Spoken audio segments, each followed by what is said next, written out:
It's almost Christmas time, which is usually my happiest time of the year, but I am feeling crushed. Life really hasn't been kind to me, no matter how much I try to be kind to people. I know some of you will be saying to me, join the bus, homie, but this is getting pathetic. I used to think that most men cheat when they get the chance. Now, I believe women do as well. I didn't mean to generalize. I am just speaking from my experience. What is more aggravating is that she acted like she hated him. But after I installed the hidden camera, the truth came out. As soon as I left the apartment for work, he sneaks into my apartment for a quickie with my girlfriend. He was a former roommate that went to jail and now is back, looking for a place to stay for a few weeks. I always wonder why he hangs out around me and my girlfriend. After I kicked him out of my apartment, shows up at random places that we are in. Who gave him the address of where we are going? I used to feel like he had a GPS tracker on us, like he was following us. I used to wonder who told him that we were in that venue.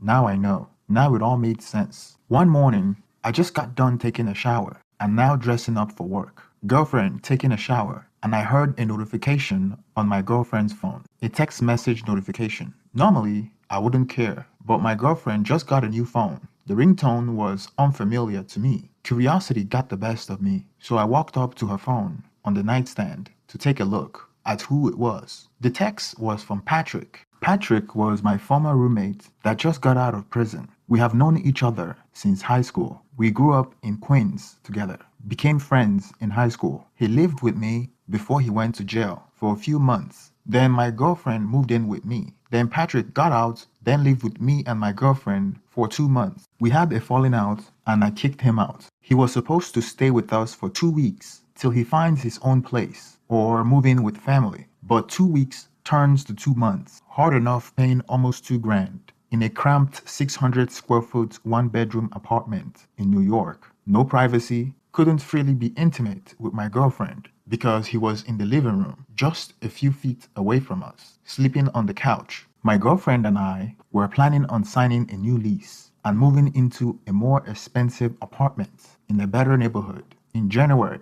the following month, so she can proudly invite her family and friends to our apartment without feeling embarrassed. Patrick and my girlfriend weren't particularly close. Indeed, she supported me when I kicked him out. They only knew each other recently when I allowed him to move back in with me for a few weeks till he found another place. So I was surprised when I found out he was texting her that morning. I didn't even know they texted each other. On the text notification, it said, "Is Caleb home?" My name is Caleb. I was confused when I saw the text. The name of the sender's ID is Patrick. I didn't think my girlfriend knew any other Patrick other than the Patrick we both knew. And if it's a Patrick that she knows and I don't know, it would be too much of a coincidence for him to be asking about another Caleb that I don't know. So it was obvious that she was texting my former roommate that I kicked out of my apartment 2 weeks ago for overstaying his welcome. I didn't think there was anything going on between my girlfriend and Patrick because she was in support of me kicking him out. But still, I suspected that something was not right. An affair was the last thing that came across my mind. I thought maybe my girlfriend was smoking with him. He couldn't keep a job. He was always failing drug tests. He's one of those type of guys that has potential to do other things, but thinks that he could make it as a rapper one day and never focus on anything else but blowing his money on studio time. When he gets fired from any fast food chain or warehouse job that hires him, he goes back to the street to become a street pharmacist. He wasn't good at that either because he always gets caught and ends up in jail for a short period. He comes out and the vicious circle starts all over again. Allow me to set the stage. I grew up in a predominantly black area in Queens. My parents are still married. They struggled with money throughout my childhood, but I can't remember going to bed hungry. I grew up around diverse people and culture, and for that, I am grateful. Growing up, my circle of friends were mostly black. I didn't think I would end up with a white girl because all my previous girlfriends were black.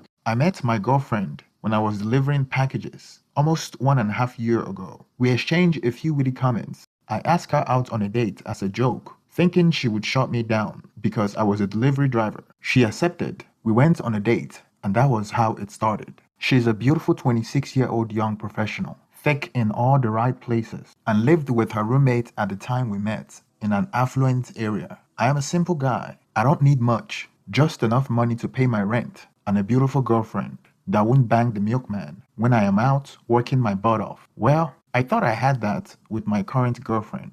I enjoyed being around her. I felt like I can trust her. After 7 months of dating her, I felt like I could finally settle down because she's the one. I could now stop spending my hard-earned money going on dates, bars, or clubs. At the time, I had a roommate, Patrick, but my name was the only name on the lease. Patrick's name couldn't be on the lease because he had bad credit and no rental history. My lease would be up in 8 months, and my girlfriend's lease with her roommate would be up in 4 months. We decided to take our relationship to the next level and plan on moving in together. After her lease is up in 4 months, she wanted to live in a better neighborhood, similar to her current place, either around East Village or Lower East Side. She didn't like the area of town I was living in, around the Washington Heights area. Her job was around the East Village, and she wanted to live close to her job, which works well for me because that would be closer to my job as well. And as a delivery driver, I didn't really care where I live, to an extent. The apartment she wanted us to live in would cost $1,500 more than where I was sharing with my friend, Patrick. The place she's hoping to relocate rents for around $3,500 for a one-bedroom apartment. She planned on moving in with me and my roommate temporarily after her lease with her roommate expires. When my lease expires, we can move into her desired apartment location in the East Village or Lower East Side neighborhood.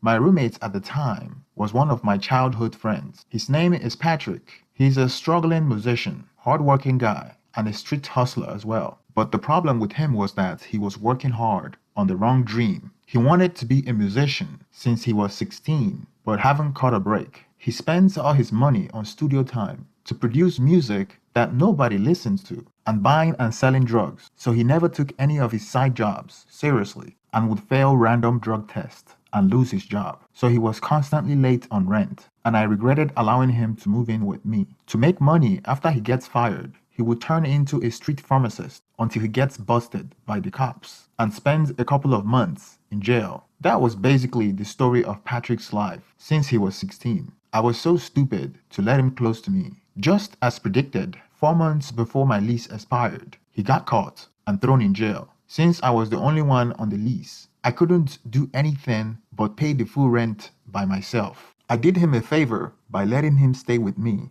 and he has been in and out of jail since I knew him. I was hoping he would grow up and maybe get a job like mine, but he was always adamant that he would make it one day. Long story short, my girlfriend moved in with me after her lease expired, and we started living like a couple. 1 month later, Patrick got an early release from prison. His things were no longer at my place. He didn't have a place to go and called me to see if I would let him stay for 2 weeks so he could get himself together and move in with a relative. I told him that 1 bedroom was too small for me and my girlfriend, and having him there would be too cramped. He pleaded with me that he only needed to stay for 2 weeks and that he had a relative that he would move in with after that, but he needed to arrange some things. I told him that I would speak to my girlfriend about it. That night, I spoke to my girlfriend, and she reluctantly agreed. Before that, she never met Patrick and knew nothing about him, except for what I told her. He moved in the same day. Before he moved in, I warned him that my girlfriend only agreed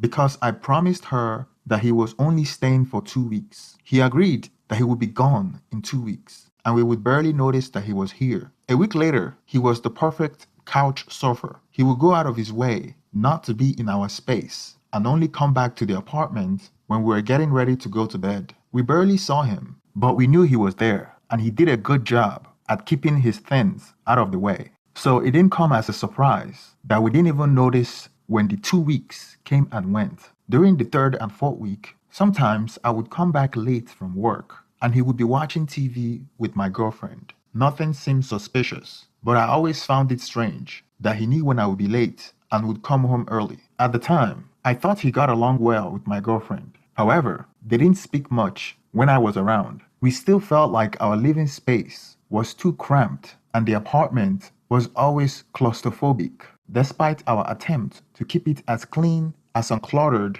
as possible. There were just too many people in a tiny space. On the 5th week, it bothered me that he has been living with us and he promised to be there for only 2 weeks. I felt bad for my girlfriend because I promised that he would be gone in 2 weeks. One evening, while we laid in bed, I brought the issue up to her to apologize on Patrick's behalf and to clear up the tension in the air. Although Patrick didn't seem to be causing trouble for either me or her, just for the tight space and the fact that my girlfriend seemed to be avoiding intimacy with me a week after he moved in. And it's been 4 weeks since we haven't been intimate. I brought up the issue by telling my girlfriend that I was going to tell my friend that he has been here for more than a month and he promised me to stay for only 2 weeks. I thought she would support me or say something to that effect, but she simply turned to the other side of the bed and went to sleep, like I was bothering her. Looking back, I remember that we were intimate on the first 3 days after Patrick moved in,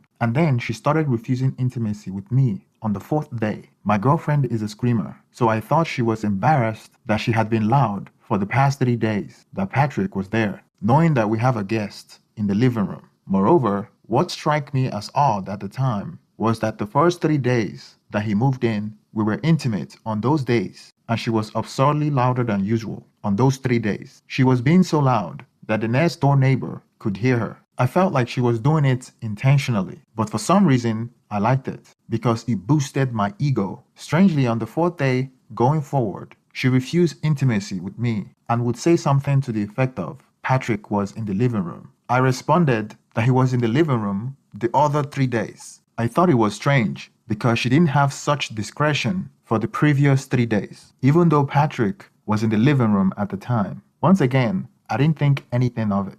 On the 6th week, I told Patrick that he had overstayed his welcome. I was frustrated that my girlfriend kept refusing intimacy with me on the account that he was still there. I saw this as a form of punishment. It's getting to almost 2 months, and she has been using the quote-unquote, we have a guest in our apartment excuse. I reminded Patrick that he promised to move out a month ago. He tried to blame it on one issue or another and persuaded me to give him 1 more week. I also recalled that during those times that he was living with us, there would be instances where he would show up at odd times and my girlfriend would make excuse to go missing for a while or would be acting strange. One time I was coming back from work early at 3:30 p.m. because I wasn't feeling well. I didn't know that my girlfriend was home because she normally gets home at 5:30 p.m. When I was turning the key knob to open my apartment front door, I noticed some commotion inside the apartment, fearing that somebody has broken in because Patrick and my girlfriend normally won't be home at that time.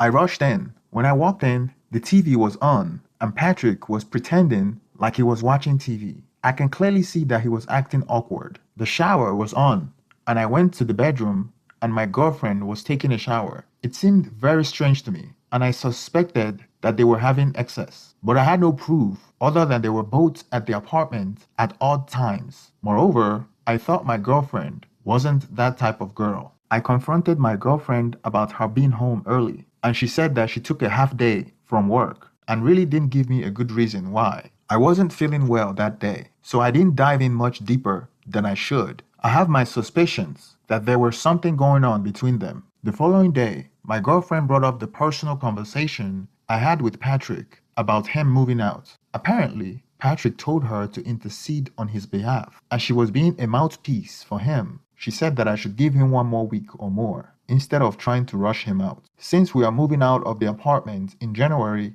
and we are already in November, I thought that was a ridiculous excuse for him to continue to live with us. He promised me 2 weeks, and he should keep his word. I have gone long enough without X, and now she's standing up for him. I was really aggravated, and we had a small argument about it. But later she agreed that I was right. I felt like I was alone on this, and if I allowed him, he would try to leech on us forever, couch surfing, and avoid paying rent. At some point, I wish he would go back to jail, because it doesn't take him long to get into trouble, and going to jail is what he does best. That was the month of November. The same week, we went looking for an engagement ring together. We planned it weeks ago. I thought that if she was involved in the process of ring selection, it guarantees she will love the ring, and she will be wearing it for the rest of her life. Well, that was the idea. We talked about getting married before she moved in with me and had planned it weeks ahead. Our plan was to sign the lease to our new apartment in December, move in January, and I planned on proposing to her on Valentine's Day. She was a sucker for romance. The night after we went for engagement ring shopping, we had X for the first time in 7 weeks. I took it as a reward for taking her ring shopping and to encourage me to buy her the ring she selected. That reminded me even more of what I've been missing since she started withholding intimacy because we had a guest in the living room. The following week, I borrowed $4,500 from my 401k to buy the engagement ring she selected. Then I hid the ring where she wouldn't find it so I could surprise her on Valentine. The following day, it surprised me when my girlfriend reminded me that it would be almost 2 months that Patrick had been living with us. The same evening, I confronted Patrick and told him that he had one day to move out or I would throw his things out. He said that he had nowhere else to go, and I got angry at him and started telling him that it was not my problem. My girlfriend was in the bedroom at the time, and she came out because we were becoming loud. I told Patrick to stop leeching on me and get his own place or live with his family. I know most of his family members don't want him around because they knew how irresponsible he was. None of his black friends in our social circle would let him stay with them. He got angry with me and we almost got into a physical altercation. I told him that if he doesn't leave my apartment that night, I will call the police and he can find a place in jail. I told him how ungrateful he was and that I would never do him any favors again. He left that night and came back the following morning to pick up his things. By the end of November, he was gone for good. I heard that he was staying at a trap house about 2 miles away from me, which is not a surprise because none of the people he knows wants him around. What was strange to me was that he could move back to Queens because it would have been best for him to live with some of his relatives rather than living in a trap house that would land him back to jail. I guess I don't know what goes on in the head of an idiot. I was wondering why he was sticking around this neighborhood since he couldn't get a job here, and the studio where he records his failing music career is too expensive here, and he knows more people in Queens. Well, now I know the reason why he was sticking around my neighborhood.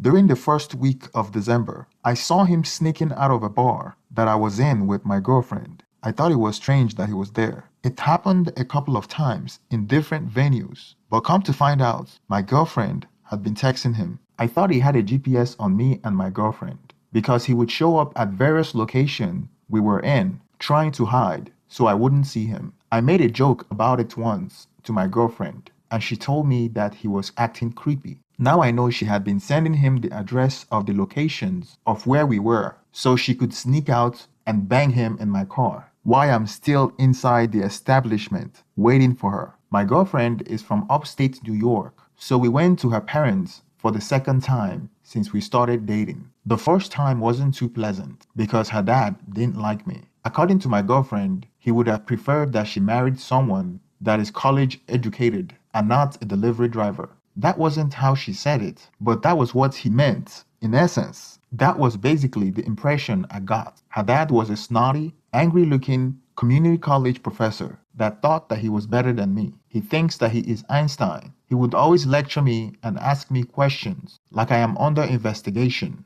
I hated the man. He thinks that his daughter could do better. His precious, innocent daughter. My girlfriend had 2 older male siblings, but I have not met them, but I have seen photos of them. My girlfriend tried to do her best for her dad to accept me, but it's just one of those situations where I knew that we wouldn't get along. My girlfriend wanted us to visit them before Christmas, so they would be familiar with me when we come back to celebrate the holidays. I tried to be polite as much as possible to her parents, but they were unbearable. They wanted to visit my girlfriend to see where she stays, but my girlfriend wanted them to visit when we had moved to a nicer apartment in East Village or Lower East Side. She said that they would be disappointed if they saw the neighborhood and apartment we're currently living in. We were supposed to sign the lease to the new apartment in 2 weeks, which is a few days before Christmas. The following week was when I saw the notification from Patrick on my girlfriend's new phone. I took pictures of the message because at that time, I wasn't sure if there was something going on between them. I was more confused than anything. I didn't see my girlfriend as a cheater. However, I felt like taking a picture of the text as evidence before she got out of the shower. On my way to work, I was thinking about the relationship between my girlfriend and Patrick, wondering why he would be texting her, asking her when I was leaving, wondering if there was something going on between them. I remembered about how she moaned loudly during X on the first 3 days when Patrick was staying in my apartment. I thought about how she dresses when she knew Patrick was around. I thought about how she denied me intimacy when Patrick was around. I thought about the times I came home early and catch both of them in the house with no good explanation. I thought about how he shows up at random places and how she goes missing for a few minutes, and it all came together before the end of the shift at work. I was certain that they were having an affair. I felt like garbage the entire day. I felt angry and confused. I hope that I was wrong because I have planned my life around this woman. Thank you for staying to the end of this video. Please click on the right hand thumbnail for the part 2 of this video, or go to the description below for the link to part 2. If you haven't liked or subscribed, please make sure you subscribe and like the video.